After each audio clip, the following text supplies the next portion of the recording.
Assalamualaikum warahmatullahi wabarakatuh. Kami dari kelompok 4 akan menampilkan sebuah video presentasi tentang rencana strategis pengembangan institusi pendidikan. Selamat menyaksikan.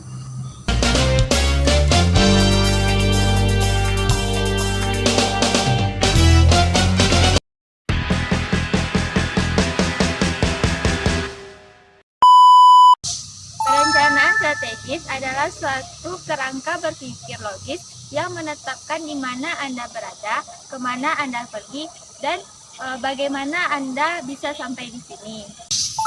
Perencanaan strategis sebagai komponen dari manajemen strategis bertugas untuk memperjelas tujuan, sasaran, memilih berbagai kebijakan terutama dalam memperoleh dan mengalokasikan sumber daya, serta menciptakan suatu pedoman dalam menerjemahkan kebijakan organisasi.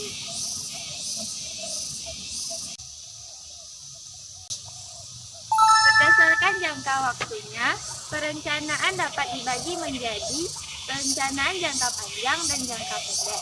Perencanaan jangka panjang terjadi selama 3 tahun, sedangkan perencanaan jangka pendek terjadi selama 1 tahun.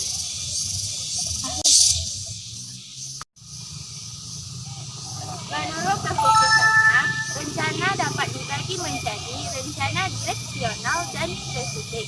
Rencana direksional adalah rencana yang diberikan secara umum saja, sedangkan rencana spesifik adalah rencana yang diberikan secara detail mengenai sesuatu yang akan dilaksanakan. Sedangkan menurut frekuensinya, perencanaan dapat dibagi menjadi 2, yaitu single act plan dan standing plan. Yang single act plan adalah rencana di mana perencanaan itu diberikan hanya 1 kali saja untuk digunakan. Yang kedua, standing plan, yaitu rencana berjalan selama sebuah organisasi tersebut berdiri.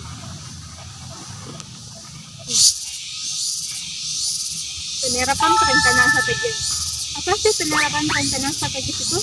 Penyerapan perencanaan strategis merupakan suatu pengarahan dalam usaha perencanaan strategis dan menjamin pelaksanaan strategis tersebut dilaksanakan dengan baik, sehingga menjamin kesuksesan dalam organisasi tersebut dalam jangka waktu yang panjang.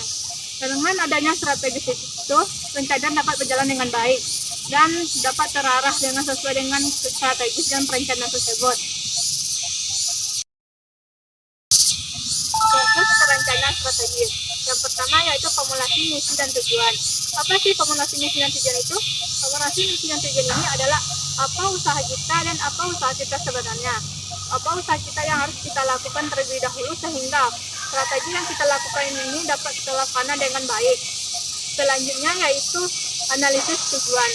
Analisis tujuan dan strategi saat ini. Maksud analisis tujuan dan strategi saat ini adalah dalam melakukan perjalanan, manajer selalu seringkali merasakan kelupaan terhadap perencanaannya, sehingga manajer harus mengingat kembali apa yang harus kita laksanakan terlebih dahulu. Selanjutnya, analisis lingkungan. Apa sih tujuan dari analisis lingkungan ini? Analisis lingkungan ini bertujuan untuk melihat perubahan lingkungan agar tidak mempengaruhi organisasi dalam menerima informasi, sehingga informasi yang diterima itu dapat terlaksana dengan baik dan strategis. Selanjutnya yaitu analisis sumber daya. Analisis sumber daya ini berjalan dengan analisis lingkungan melalui analisis dan kelemahan terhadap organisasi. Dengan adanya kelemahan organisasi, kita dapat mengetahui apa yang harus kita laksanakan terlebih dahulu. Selanjutnya, identifikasi kesempatan strategis. Identifikasi kesempatan strategis ini merupakan situasi apabila organisasi menggunakan tujuan dan merumuskan tujuan strategi dalam pelaksanaan strategi tersebut, sehingga perencanaan itu dapat terlaksana dengan baik. Selanjutnya, pengambilan keputusan strategis. Dalam pengambilan keputusan strategis, karena melaksanakan perencanaan sesuai dengan apa yang keputusan yang harus dia lakukan terlebih dahulu. Selanjutnya, pelaksanaan strategis.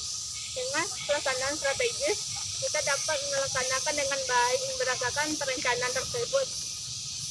Selanjutnya, evaluasi dan pengendalian strategis. Manajer harus mengevaluasi dalam pelaksanaan strategis dan pengendalian itu tersebut merupakan apa sih tujuan yang harus dilakukan terhadap strategis tersebut. Selanjutnya yaitu penyusunan perencanaan strategis lembaga pendidikan.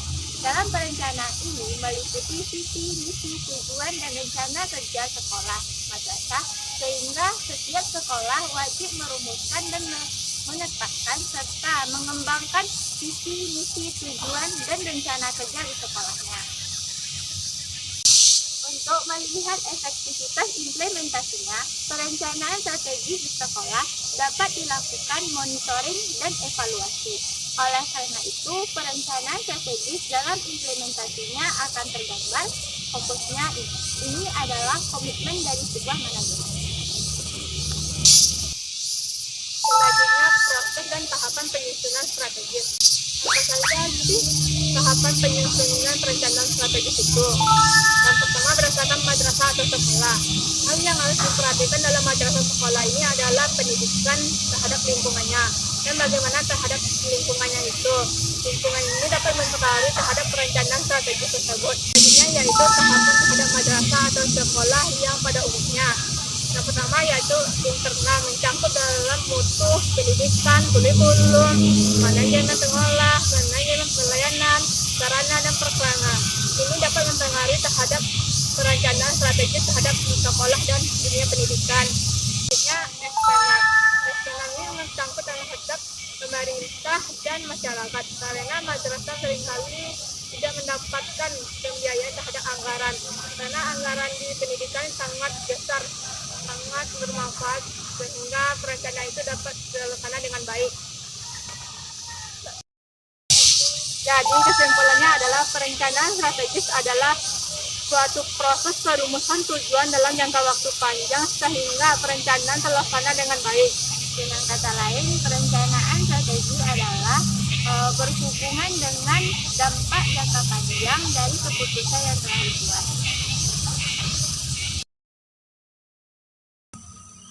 Sekian video presentasi dari kami, semoga bermanfaat. Assalamualaikum warahmatullahi wabarakatuh.